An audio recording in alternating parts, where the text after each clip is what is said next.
ആകാശവാണി.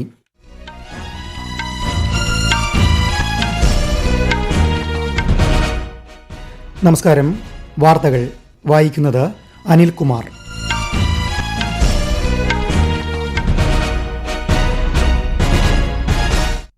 പ്രധാന വാർത്തകൾ. വിദേശകാര്യമന്ത്രി എസ് ജയശങ്കർ ബഹ്റൈൻ വിദേശകാര്യമന്ത്രിയുമായി ടെലിഫോൺ സംഭാഷണം നടത്തി. ഇന്ത്യ ബഹ്റൈൻ ബഹുമുഖ പങ്കാളിത്തം കൂടുതൽ ശക്തിപ്പെടുത്തുന്നതിനുള്ള സാധ്യതകൾ ചർച്ചയായി. നിയമസഭാ തെരഞ്ഞെടുപ്പ് പൂർത്തിയായ ബീഹാറിൽ സർക്കാർ രൂപീകരണത്തിനുള്ള ചർച്ചകൾ ഊർജിതം. ഡൽഹി സ്ഫോടനത്തിന്റെ പശ്ചാത്തലത്തിൽ വഞ്ചനയ്ക്കും വ്യാജരേഖ ചമയ്ക്കലിനും അൽ ഫലാഹ് സർവകലാശാലയ്ക്കെതിരെ കേസെടുത്ത് Delhi crime branch. Lal Qila metro station വീണ്ടും തുറന്നു.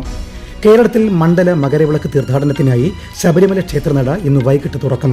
വൃശ്ചിക പുലരി മുതൽ പൂജകൾ പുതിയ മേൽശാന്തിമാരുടെ നേതൃത്വത്തിൽ. പ്രസ് കൌൺസിൽ ഓഫ് ഇന്ത്യ നിലവിൽ വന്നതിന്റെ സ്മരണയിൽ ഇന്ന് ദേശീയ പത്രമാധ്യമ ദിനം. ഇറ്റലിയിൽ ഇന്ന് നടക്കുന്ന ATP ടെന്നീസ് ഫൈനൽ പോരാട്ടത്തിൽ കാർലോസ് അൽക്കാരസ് യാനിക് സിന്നറെ നേരിടും. വാർത്തകൾ വിശദമായി. ഉപരാഷ്ട്രപതി CP രാധാകൃഷ്ണൻ ഇന്ന് ഹൈദരാബാദ് സന്ദർശിക്കും. ബേഗംപേട്ട് വിമാനത്താവളത്തിലെത്തുന്ന അദ്ദേഹത്തിന് ഊഷ്മള സ്വീകരണം ഒരുക്കിയിട്ടുണ്ട്. വൈകുന്നേരം ഫിലിം സിറ്റിയിൽ നടക്കുന്ന റാമോജി എക്സലൻസ് അവാർഡ് പരിപാടിയിൽ പങ്കെടുത്ത ശേഷം ഉപരാഷ്ട്രപതി ഡൽഹിയിലേക്ക് മടങ്ങും. ഹരിയാനയിലെ ഫരീദാബാദിൽ നാളെ നടക്കുന്ന നോർത്തേൺ സോണൽ കൌൺസിൽ യോഗത്തിൽ കേന്ദ്ര ആഭ്യന്തരമന്ത്രി അമിത്ഷാ അധ്യക്ഷത വഹിക്കും. പഞ്ചാബ്, ഹരിയാന, ഹിമാചൽ പ്രദേശ് മുഖ്യമന്ത്രിമാർ, ഡൽഹി, ജമ്മുകശ്മീർ, ലഡാക്ക് എന്നിവിടങ്ങളിലെ ലഫ്റ്റനന്റ് ഗവർണർമാർ, ചണ്ഡീഗഡ് അഡ്മിനിസ്ട്രേറ്റർ തുടങ്ങിയവർ യോഗത്തിൽ പങ്കെടുക്കുമെന്നാണ് സൂചന.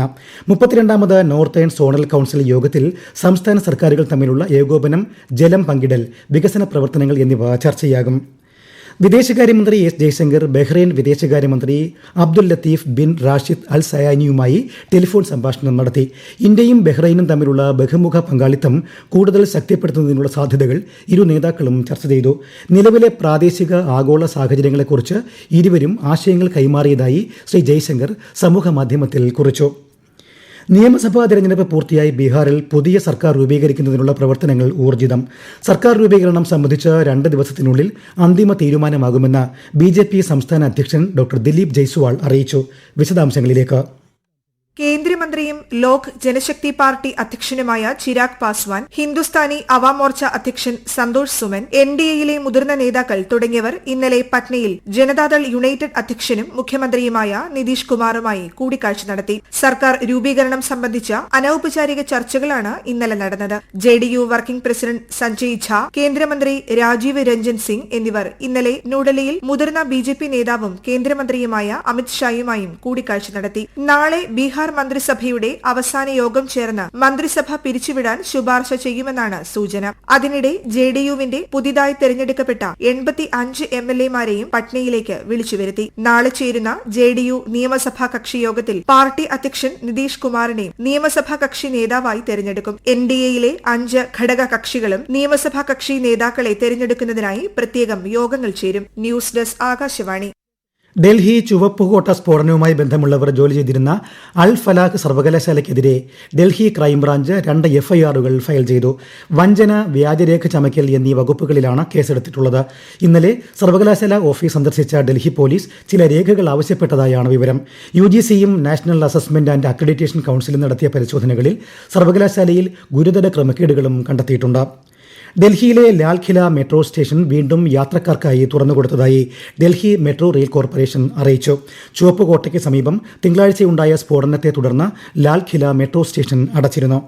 ഇന്ന് ദേശീയ പത്രമാധ്യമ ദിനം.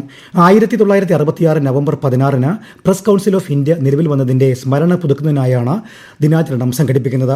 സ്ഥാപിതമായത് മുതൽ സ്വതന്ത്രവും ധാർമ്മികവും ഉന്നത നിലവാരമുള്ളതുമായ പത്രപ്രവർത്തനം സാധ്യമാക്കുന്നതിനും ബാഹ്യ ഭീഷണികളിൽ നിന്നും മാധ്യമങ്ങളെ സംരക്ഷിക്കുന്നതിനുമായാണ് കൌൺസിലിന്റെ പ്രവർത്തനം. സ്വാതന്ത്ര്യ സമരസേനാനി കർത്താർ സിംഗ് സരഭയുടെ ചരമവാർഷിക ദിനത്തിൽ കേന്ദ്ര ആഭ്യന്തരമന്ത്രി അമിത്ഷാ ശ്രദ്ധാഞ്ജലി അർപ്പിച്ചു.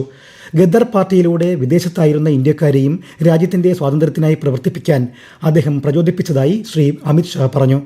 കർത്താർ സിംഗ് സരഭയുടെ ത്യാഗം സ്വാതന്ത്ര്യ പ്രസ്ഥാനത്തെ കൂടുതൽ ശക്തിപ്പെടുത്തിയെന്നും അദ്ദേഹം സമൂഹ മാധ്യമത്തിൽ കുറിച്ചു.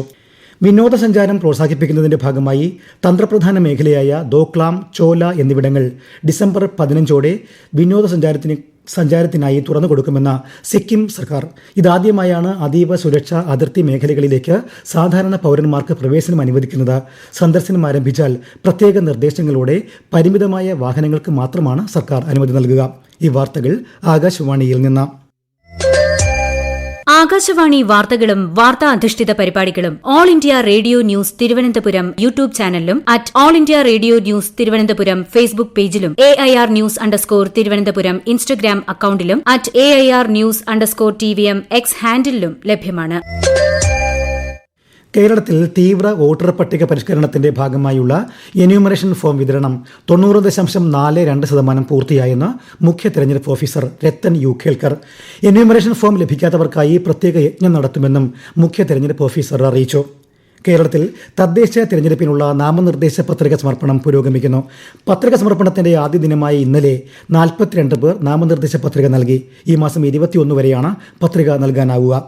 1199 തദ്ദേശ സ്ഥാപനങ്ങളിലെ 23,576 വാർഡുകളിലേക്ക് അടുത്ത മാസം 9, 11 തീയതികളിൽ 2 ഘട്ടങ്ങളായാണ് വോട്ടെടുപ്പ്. വോട്ടെണ്ണൽ 13-ന് നടക്കും.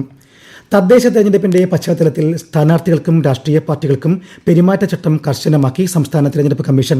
മതം, വംശം, ജാതി, സമുദായം തുടങ്ങിയവയുടെ പേരിൽ സംഘർഷമോ ഭിന്നതയോ ഉണ്ടാക്കുകയോ വോട്ട് ചോദിക്കുകയോ ചെയ്യരുത്. വിദ്യാഭ്യാസ സ്ഥാപനങ്ങളുടെ മൈതാനം രാഷ്ട്രീയ പ്രചാരണങ്ങൾക്കോ റാലികൾക്കോ ഉപയോഗിക്കരുത്. പൊതുയോഗങ്ങളുടെ സ്ഥലവും സമയവും മുൻകൂട്ടി പോലീസിനെ അറിയിക്കണം. നാളെ വൃശ്ചികം 1 മണ്ഡല മകരവിളക്ക് തീർത്ഥാടനത്തിനായി ശബരിമല ക്ഷേത്രനട ഇന്ന് വൈകിട്ട് തുറക്കും. വൈകിട്ട് 6 നിയുക്ത മേൽശാന്തിമാരുടെ അഭിഷേകം നടക്കും.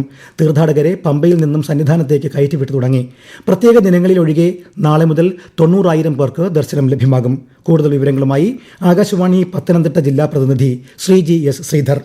സന്നിധാനം ശരണമുഖരിതമാകാൻ ഇനി മണിക്കൂറുകൾ മാത്രം ബാക്കി. ഇന്ന് വൈകിട്ട് 5-ന് തന്ത്രി കണ്ഠരര് മഹേഷ് മോഹനരുടെ സാന്നിധ്യത്തിൽ മേൽശാന്തി അരുൺകുമാർ നമ്പൂതിരി നട തുറന്ന് ദീപം തെളിക്കും. തുടർന്ന് ആഴിയിൽ അഗ്നി പകരുന്നതോടെ 18ാം പടി കയറാൻ തീർത്ഥാടകർക്ക് അനുമതി ലഭിക്കും. വൃശ്ചിക പുലരിയിൽ പുതിയ മേൽശാന്തിമാരാണ് സന്നിധാനത്തും മാളികപ്പുറത്തും പൂജകൾ നടത്തുക. നാളെ മുതൽ രാവിലെ 3-ന് നട തുറന്ന് ഉച്ചയ്ക്ക് 1 വരെയും ഉച്ചയ്ക്ക് ശേഷം 3 മുതൽ രാത്രി 11 വരെയും ദർശനം ലഭിക്കും. 6 സീസണുകളിലായി 3000 പോലീസ് ഉദ്യോഗസ്ഥരും 100 നിരീക്ഷണ ക്യാമറകളും സുരക്ഷയൊരുക്കും.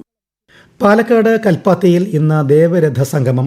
സന്ധ്യയ്ക്ക് 5-നും 7-നും ഇടയ്ക്ക് വിശാലാക്ഷി സമേത വിശ്വനാഥ സ്വാമി ക്ഷേത്രത്തിനടുത്തുള്ള തേരുമുട്ടിയിലാണ് 6 രഥങ്ങൾ മുഖാമുഖമെത്തുക. 2ാം തേരുനാളായിരുന്ന ഇന്നലെ പുതിയ കൽപ്പാത്തി മന്തക്കര മഹാഗണപതിയുടെ രഥാരോഹണം നടന്നു.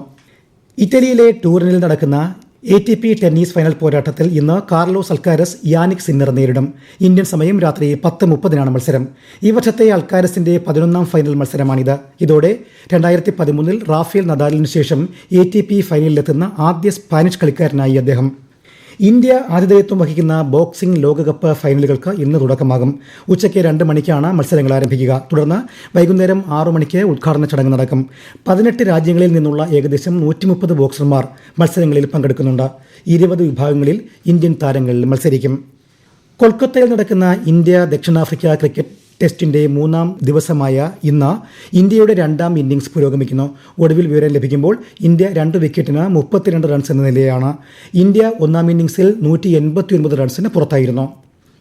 ഛത്തീസ്ഗഡിലെ സുഖമ ജില്ലയിൽ സുരക്ഷാ സേനയുമായി ഉണ്ടായ ഏറ്റുമുട്ടലിൽ 3 മാവോയിസ്റ്റുകൾ കൊല്ലപ്പെട്ടു. പ്രദേശത്ത് രാവിലെ മുതൽ സുരക്ഷാ സേനയും മാവോയിസ്റ്റുകളും തമ്മിൽ വെടിവയ്പ് ഉണ്ടായിരുന്നു. പ്രദേശത്ത് തിരച്ചിൽ ഊർജിതമായി തുടരുകയാണ്. ഡൽഹിയിൽ അന്തരീക്ഷ മലിനീകരണം അതിരൂക്ഷം. മലിനീകരണ തോത് അപകടകരമായ നിലയിലാണ്. വായു ഗുണനിലവാര സൂചിക ഇന്ന് 400 കടന്നതായി ഡൽഹി മലിനീകരണ നിയന്ത്രണ ബോർഡ് രേഖപ്പെടുത്തി. പ്രധാന വാർത്തകൾ വീണ്ടും. വിദേശകാര്യമന്ത്രി S. ജയശങ്കർ ബഹ്റൈൻ വിദേശകാര്യമന്ത്രിയുമായി ടെലിഫോൺ സംഭാഷണം നടത്തി. ഇന്ത്യ ബഹ്റൈൻ ബഹുമുഖ പങ്കാളിത്തം കൂടുതൽ ശക്തിപ്പെടുത്തുന്നതിനുള്ള സാധ്യതകൾ ചർച്ചയായി. നിയമസഭാ തെരഞ്ഞെടുപ്പ് പൂർത്തിയായി ബീഹാറിൽ സർക്കാർ രൂപീകരണത്തിനുള്ള ചർച്ചകൾ ഊർജിതം. ഡൽഹി സ്ഫോടനത്തിന്റെ പശ്ചാത്തലത്തിൽ വഞ്ചനയ്ക്കും വ്യാജരേഖ ചമയ്ക്കലിനും അൽ ഫലാഹ് സർവകലാശാലയ്ക്കെതിരെ കേസെടുത്ത് Delhi crime branch. Lal Qila metro station വീണ്ടും തുറന്നു. കേരളത്തിൽ മണ്ഡല മകരവിളക്ക് തീർത്ഥാടനത്തിനായി ശബരിമല ക്ഷേത്രനട ഇന്ന് വൈകിട്ട് തുറക്കും. വൃശ്ചികപ്പുലരി മുതൽ പൂജകൾ പുതിയ മേൽശാന്തിമാരുടെ നേതൃത്വത്തിൽ. പ്രസ് കൌൺസിൽ ഓഫ് ഇന്ത്യ നിലവിൽ വന്നതിന്റെ സ്മരണയിൽ ഇന്ന് ദേശീയ പത്രമാധ്യമ ദിനം. ഇറ്റലിയിൽ ഇന്ന് നടക്കുന്ന ATP ടെന്നീസ് ഫൈനൽ പോരാട്ടത്തിൽ കാർലോസ് അൽക്കാരസ് യാനിക് സിന്നറെ നേരിടും. വാർത്തകൾ കഴിഞ്ഞു. അടുത്ത വാർത്താ പ്രക്ഷേപണം വൈകിട്ട് 6:30.